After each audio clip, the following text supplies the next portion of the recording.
We finally arrived at the finale. It was an excruciating experience, but we're almost done here. The episode picks up exactly where episode 8 left off. You don't look happy, Julia. This is what you wanted, isn't it? To be free of the elders. There is nothing in this world to believe in. With Vicious doing what he does best, bullying women. Even the people who are supposed to love you. I do love you. I always wondered. How many times did you fuck Fearless? How many? Although the delivery is excellent, I have to ask, why didn't he bother with this information until now? He knew this for the past 3 years and now you're angry? All of this time, I convinced myself you couldn't have known, because what kind of a man stays with a woman who slept with his best friend? I can't believe they managed to make this even worse. So Julia thought Vicious wasn't aware of her cheating on him with his best friend. Why would Vicious order one of his goons to watch over me exactly while I was supposed to escape with Spike? He must really care about me. Julia only seems to be smart when the writer demands it, and it's really hard to get used to even after 9 episodes. Like, oh my god, that chin. Fucking crimson chin there. Crimson chin. Fucking hell, swallow, mate, before you start to talk. He's got his mouth filled with like crackers or something. I am gonna hurt you, Julia, in ways that haven't been invented yet. Have you looked in the mirror? Your show is doing that right now.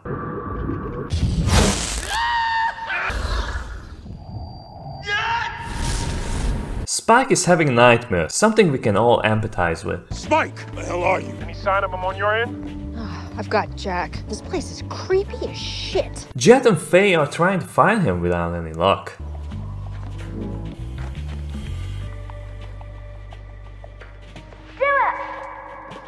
Oh god, this can't be real! Faye finds a clue to her home from a poster in an abandoned amusement park.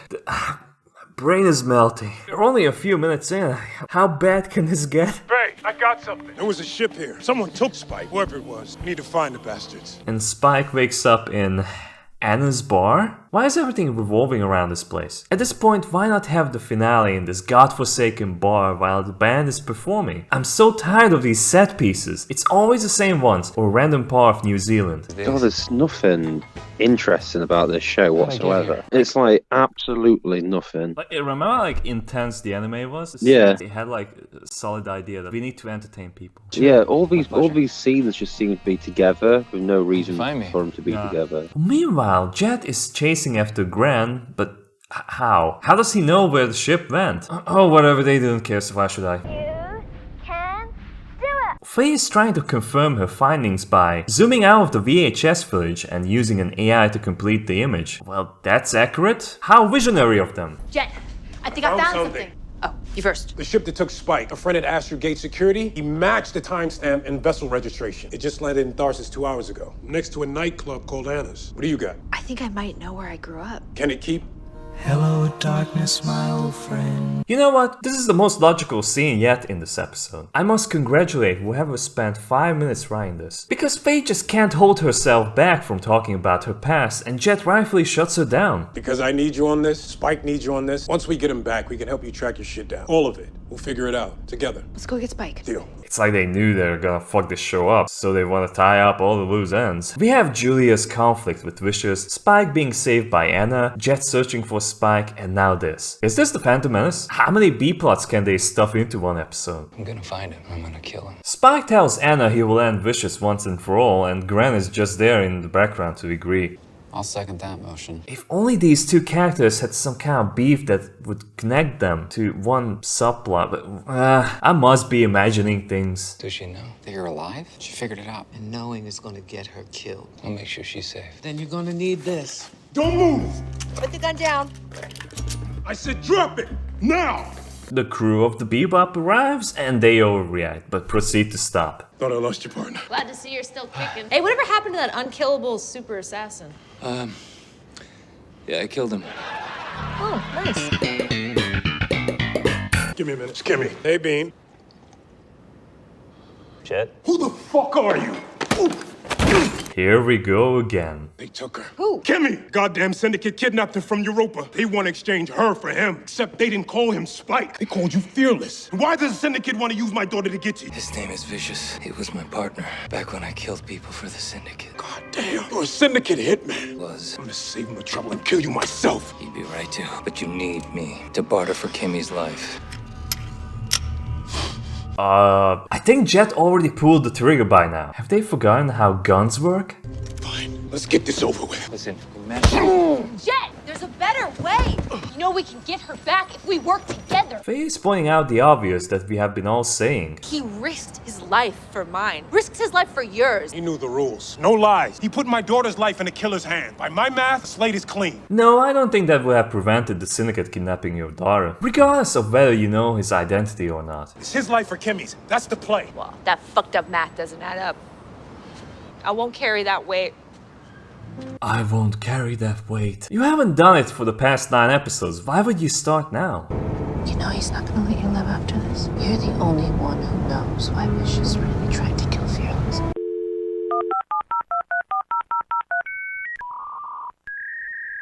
Did you ever love Vicious? I thought I did. Until Fearless.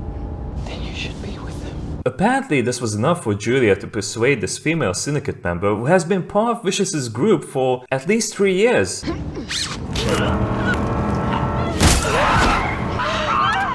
It's like speech 100. Julia has never met this bitch before. She's just like a random big booty Latina. The car flips and they both survive because of seat belts.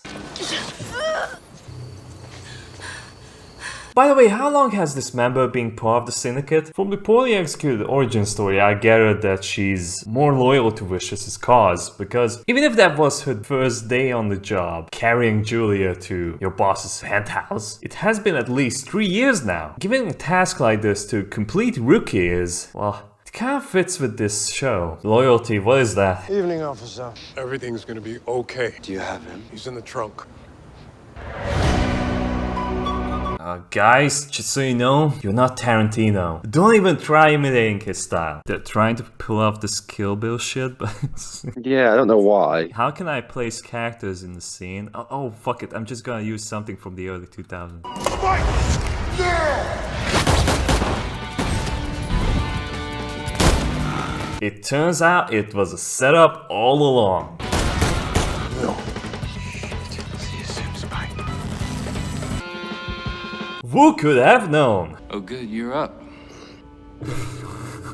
Oh my god. You don't tie people to a pillar like that. When angels are forced out of heaven, they become devils. Vicious quoting the line from Ballad of Fallen Angels in the worst way possible. Get ready. I heard this can kill people. Where's Kimmy? If you heard, I swear before God, I just want my daughter. I gave you a space in my family's crib. Bit small, mate. I give you a space in my crypt. Bro, I can barely fit my fucking dick in there. Bring the girl. Thank you. Oh, how delightful.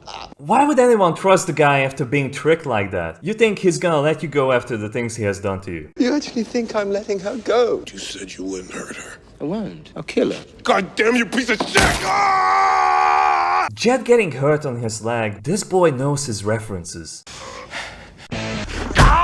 You're gonna watch your partner and his brat die first.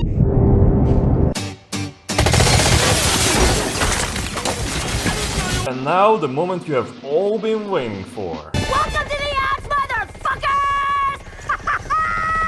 I'm just speechless. Like the amount of dumb you can mix into the one scene is unbearable. So first of all, you have the leader of the syndicate, the criminal organization that has influence everywhere in the galaxy, has no idea how to secure a place against an aerial attack.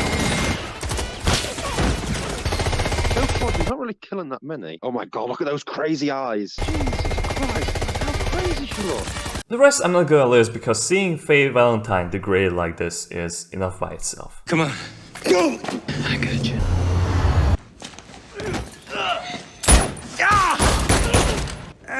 I don't think that that's gonna be the reaction if you get shot in the back? No, oh no, I've been shot. It's more like, oh my god, jeez, god, oh, the pain. Faye picks them up, but Spike still has some unfinished business, so he goes back. I'm not finished here. What? Let him go. I'll see you around, Valentine. And as he walks into the church, Rain starts playing. What a strange choice for pacing. My main problem here is Rain was used to introduce this wide church scene, a mostly empty hall before a bloody showdown. After the shit show that we experienced, this just doesn't fit in. Did you come back to beg for their lives? Spike kills Lin and Shun without any problem. What a way to get rid of these characters. Maybe they could have offered more in the story other than standing around vicious. Like, remember that small character arc of the twin realizing that blindly following a psychopath might not be all that great of an idea. Oh well. Something that is extremely apparent is how well lit the environment is. Notice how this is gonna be the only time I'm gonna use well for this show. In the superior version, you find most of the church covered in darkness, because this gives an unsettling feeling that anything can happen. Now that everything is so bright, there's very little chance of surprises, unless your character is too dumb to react in time.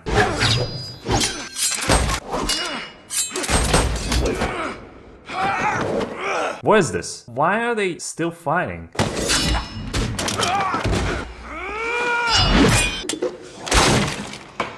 There's a samurai sound effect playing as Vicious is holding his katana.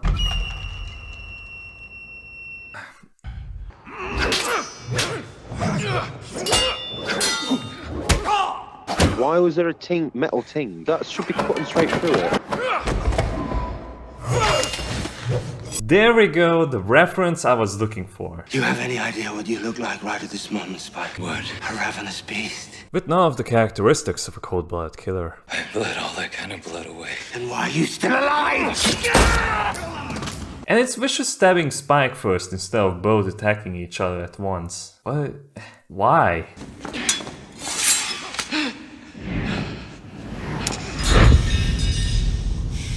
Get on with it! End it! Why is he taking his time again?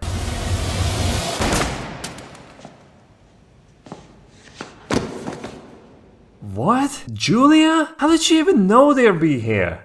Whatever. Julia's managed to find them somehow. Julia. It's true. Are you okay? I am now. I've dreamt of you. Have you?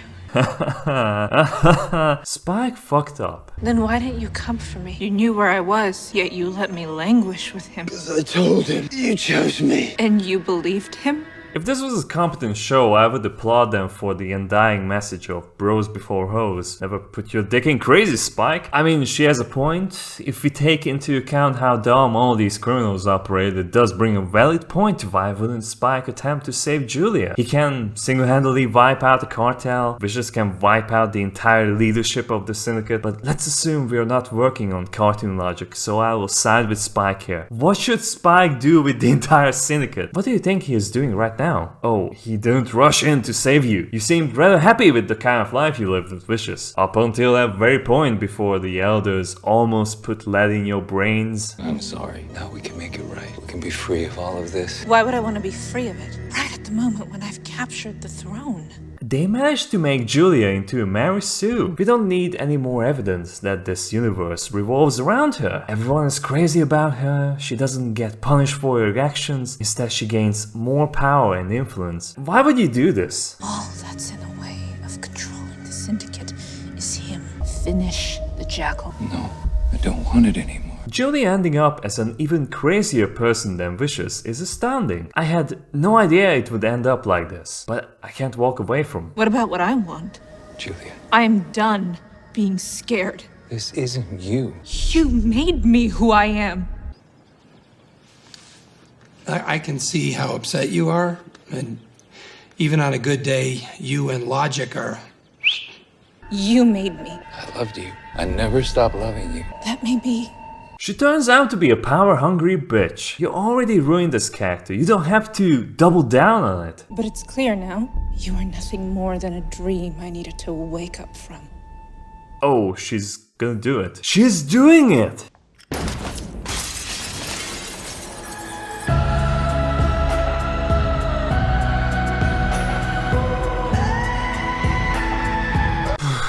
So, where should I begin with this one? They make an attempt to recreate the same scene with the Green Bird song in the background, but it just doesn't cut it. He sees Julia in his eyes, which doesn't make any sense from distance and all that. It works against whatever their intention was. Remember how in the original episode it was full of these symbols, like the glass shards representing the ripped up letter from Julia. Now we just need a flashback of them dancing, because now that Julia is the cause of Spike falling out of the window and a scene that doesn't exist, this wouldn't work. Absolute zero artistic integrity, completely missing the tone of what made this scene iconic. Spike was ready to die with a vacant stare while his memories were flashing by. Fade to black. This is truly the worst anime adaptation of all time.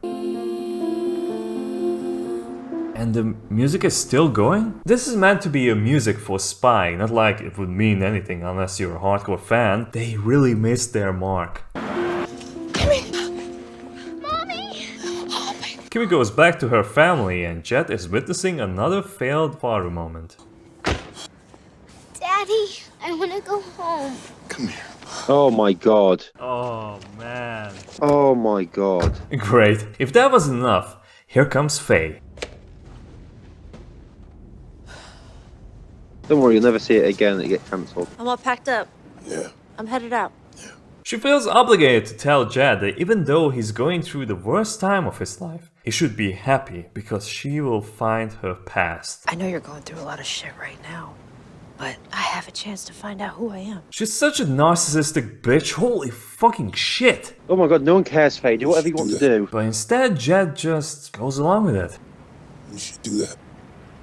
You need to do that. Adios, not a single, hey, I will need to go after my thing, but if you need help, you can rely on me. No, just a hug and no words. Oh, why is she hugging him? Why are they not even friends? No one told you life was gonna be this way.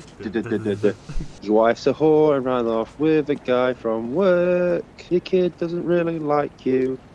And you're black. My god, it's pretty racist. The entire show is working on backwards logic where they can't stop giving expositions where you really have all the answers already. And no dialogue when you need them. Or even the music. You have silent moments for the absolute most garbage scenes in the show. Some guy's got white hair and the chin the size of a cat. Julia keeps Vicious next to a furnace while she takes over the leadership of the syndicate. Is this for real? I swear to God, if she comes in dressed really funnily like she's a Hello, leader Vicious. or something, I'm just gonna, You're an elder now, and no one's allowed to see the elders. As your wife, I'll be speaking on your behalf. I don't think we need you at all. Julia. We'll try again tomorrow. What a life. I doubt he's gonna get his balls shaved. I knew you'd survive. That's what cockroaches do. Jet. The only reason you're still alive is you helped save Kimmy. Death follows you wherever you go. It's in your bones, Spike. If I ever see you again, I will kill you. If they had serious intentions that they want to have a second season, like, what do you want to look forward to? There's nothing. Yeah, there's nothing. Yeah, there's nothing to. I'm gonna be brutally honest, but I can honestly start seeing that the second season would just be fucking around Julia. Even Jet's daughter now, there's no redeeming qualities because her dad's literally gone to save her, and she can't be arsed. So Spike is off to the one place where he still has friends. Later he gets drunk and hallucinating about Ed and Ein, but trust me, it's just the booze. Spike Spiegel! I have a job for you! What? We have to find the butterfly man! She wants to give him a job, but John Cho has enough of this shit and falls back to sleep. Spike! The end. Netflix managed to do the impossible. After years of horrendous adaptations that had little to nothing to do with the source material, they have finally got it. They managed to rape every single character, suck out all the meaning behind the original work, and filled it with hedonistic ideas where there were None. If I had to sum up this show, I would say underwhelming, but that would be a severe understatement. So instead I will use the scene where Jet carries a doll because it's a perfect metaphor for the show. They had a product that did its purpose. They bought the rights for a lot of money. They carried it over all kinds of shit, which resulted in it being tarnished beyond recognition, then tossed it away. I would say this kind of pacing is more suitable for a Western show, but I wouldn't go that far. I think this is a complete shit. Fostering some unquestionable talent, but let down by a horrendous script, which there isn't any good reason for it to be bad when all they had to do was just follow along most of the beats of the original show. It's not a clear narrative idea. So part of the challenge as a storyteller was there's a lot of really fertile soil here. It's a lot of sand, but not a lot of sand castles to stare at to figure out how to build the sandcastle.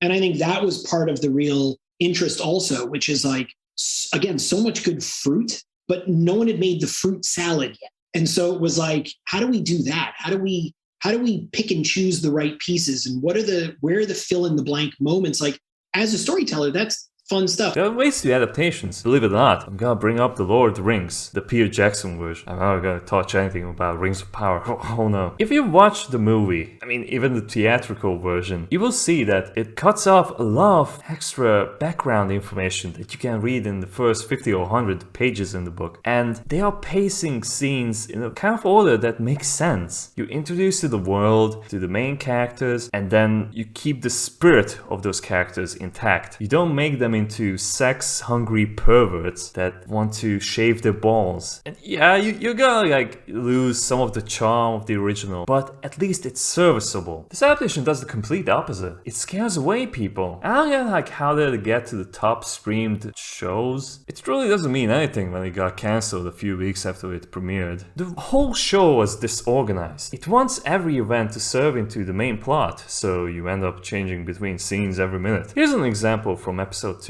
We get an ominous scene of half-naked live-action Vicious being dragged into an interrogation with the elders, but it ends up with a fake-out. Where at the 24-minute mark, we switch back to Spike and Jet looking for info about Teddy Bomber. This ends at the 26-minute mark, we switch back to Julia being choked by Vicious, then we switch back yet again to Spike and Jet going after Teddy Bomber. This is painfully amateurish way to tell parallel storylines. There's nothing connecting these two scenes, so by the time we switch back, I had no investment. The structure of the episodes is atrocious. The first episode of the Netflix show is a total chaos. You have new characters introduced left and right, all kinds of subplots being shoved in, leaving the viewer confused. Then you go back to the anime and you see it takes its time with these things. You're introduced to the characters, you understand the basic structure of the episodes, and that's it. We got one plot about a bounty and our characters are after it. If it works, don't fix it. Don't try to force a completely different story structure onto something that has been perfected. Because truly, Cowboy Bebop is such an universal work that it even goes through the kind of people that don't watch anime, and that's an achievement. There are episodes that serve for a bigger storyline, but because we care about the characters, we are up for the ride. And you see, it does help when you don't introduce your main characters as psychopaths, when they are not supposed to be. During editing, I introduced a friend of mine to the original show, along with this monstrosity.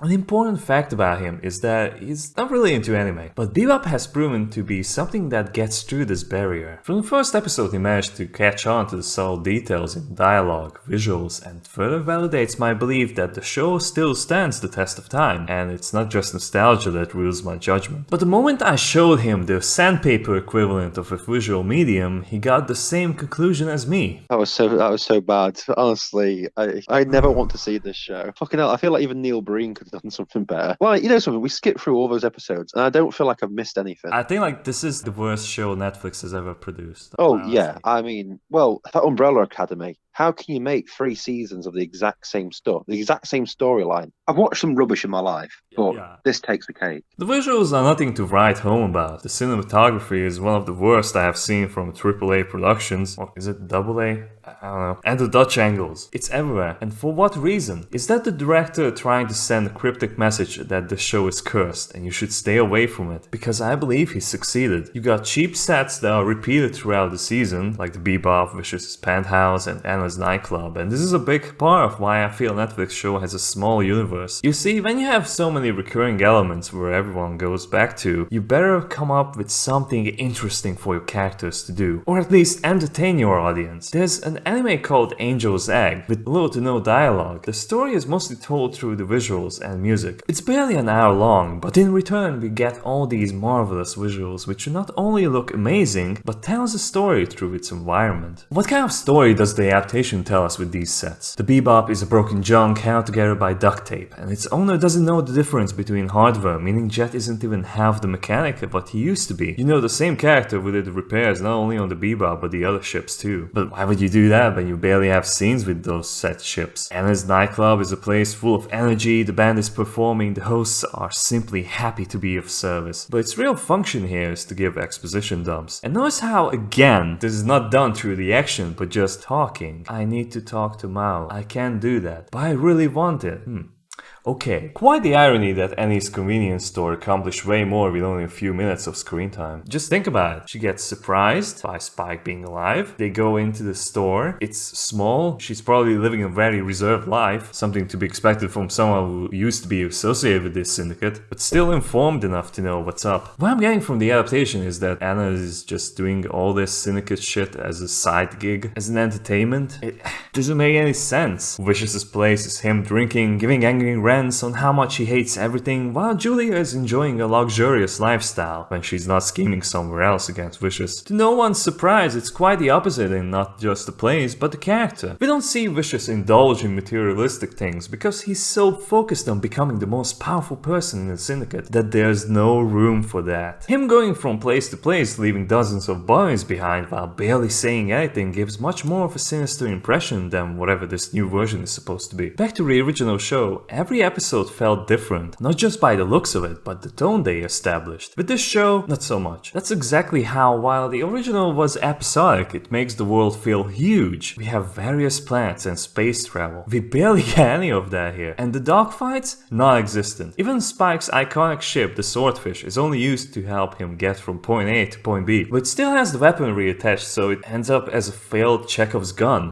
Brilliant. The special effects range from bearable to PlayStation 2 graphics. I still don't know what the hell they were thinking when they approved something like this to be added. There's a focus on world building, but its attempt is so pathetic. Like how real meat is expensive and being replaced by soy products. There are some road signs in different languages, but that was also part of the original show. The original show, I always felt like each colony had a different culture to it. So we get this world giving you a tax if you own a dog, and they are supposedly rare as well. How interesting. The Syndicate and all other gangs are complete jokes. Spike can go through dozens of gang members all by himself, and Vicious can exterminate the entire elite part of the Syndicate. Faye's sexuality doesn't add anything to the character. You might think she would use this to her advantage, but no. She wasn't just horny and happened to tell her life story to a complete stranger. These sexual themes in the show where they've supposedly toned down the sex appeal in return shoved in so many blatant, outright disgusting scenes. And don't get me started about Gran again. It's absolutely blatant double standard of showing half-naked men, but showing attractive women is crossing the line. The casting, what else is there to say about this? Well, in one word, horrible. And it's not just the race and gender swaps. John Cho is too old for Spike. The acting is stoic for the most part and very low energy. He only gets off when he gets to kill people, or is about to. Mustafa Shakir is trying his best for what the script allows him to. He's the right age, physique too, and I wouldn't mind the race swap from Native American to Black, which come on, that's only his last name.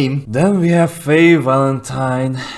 While Spike and Jet still maintain their designs, they really toned down Faye's appearance for making it practical, so she can perform her stunts. This is all bullshit. Happens twice and that's it. But her appearance is the least of your worries, compared to her horrendous personality. Daniela Pineda was horribly miscast. Her performance is unbearable, not even in the way that it's so bad it's funny. Alex Hassel as Vicious is no comment. His performance, however, reminded me that he could be a perfect Liquid Snake from Metal Gear Solid. Maybe it's a combination of the accent, the costume, or the overacting. But the biggest contender for why the show ended the way it did is the dialogue. These writers can't do dialogue even if their career is dependent on it. So much profanity. Almost every character is swearing. It barely happened in in the original show, they had to come up with something other than two characters calling each other assholes. I don't expect excuses they only had a humble budget of $70 million US because the writing shouldn't be depending on it. I'm seriously confused how you have a complete show that you can simply just copy and paste, but no. How about shower bed shower, hours of gloating about past achievements, making a woman shave your balls with a straight razor, enlightening people about the true power through indulgence of... And to no one's surprise, the creator already had ideas for season 2. Get a load of this asinine bullshit. In the Bebop Beat podcast interview, the showrunner Andre Nemec talked about what would happen in season 2, the reveal of the cosmonaut. Ed finds out the true meaning of family. Spike Spiegel! I can't believe you committed suicide. I can't believe. We don't know jack about her from the first season, so why should we care? Jet's mechanical arm trips out while Jet is tripping out. His arm is unusable when plays the saxophone with one hand. The drug test just came in, and before I give you the results, I'm giving you one last chance to come clean. Nigga, shut up. You ain't even my parole officer. You my pilot. You should be giving me weed, not cuss blocking me. Then shut up. I'm gonna make sure you never smoke weed again. And if you do, I'll afford these results to the police. You know that lesson of accepting yourself without regrets of your past lives from that certain episode? Oh well, I guess we should just have him smoke weed. Spike's demons of the Blue Crow massacre will be put to bed. You mean 3 years wasn't enough for that? We don't even see him suffering from that. Faye finds out who she is. Really now. Julia discovers Heavy is the head that wears the crown. Does she now? She seemed to have enjoyed herself quite a lot. Vicious is reborn. How? Vicious is one of the dumbest characters of the show, outsmarted by a nightclub singer. He lost his man, he has nothing left, and Ein saves the day. I'm not really sure about that. There were a couple of places where it felt like, yes, you have to talk about the world we live in because it is the future. Now, the one area that I thought was a conscious decision, and you may not have felt it in season 1, but you were going to feel it a little bit more in a second season, was the idea of gender and sexuality was a non-conversation. So it wasn't that all the things from today still carry over to tomorrow. That one, when it came to the Gren character, was never a conversation. It was in this world that we created. That one just, you exist as you exist. And we've all moved on from that deeper question. So anyway, there are some political things. Yes, we do think about these things in the writer's room. And believe me, we talk about them sometimes more endlessly than we should. What's even more incredible, other than the fact that we will never see these ideas to be made, that he admitted playing out season 2 before season 1. And I actually expected this to happen. This further proves he didn't care about adapting the anime. Instead, he just wanted to get rid of the original material as soon as possible to make room for his own show. Because when you look at where the show was heading in its supposed first season, it looks more like they knew the show was dead on arrival. The dude just didn't get the memo. How can you even make a season 2? Even the final episode of season 1 looks more like a finale. A half-assed one, but still. At the end of the day, one would wonder what's the future of Netflix's adaptations, and quite honestly, I couldn't care less. By the time I released this video, Netflix has released their One Piece adaptation with a surprisingly positive reception. However, there's a very important detail to this that no one should gloss over. The original creator was far more involved with this project than any previous anime adaptations by Netflix. What I mean by this? Watanabe gave up on this show in the first few minutes he watched the casino scene. Yes, that early. He completely gave up on it. This gives me the message that unless you get involved yourself, you will be forced to babysit people from overseas to not have to rape your book. Why do people want to see everything in live action? And this is finally the end of the series. It took a lot longer than I expected it to be, but we made it. As for the next review, I honestly don't know. I sincerely hope the next time you see me, it will be more about something positive and less about the culinary secrets of testicles. Goodbye.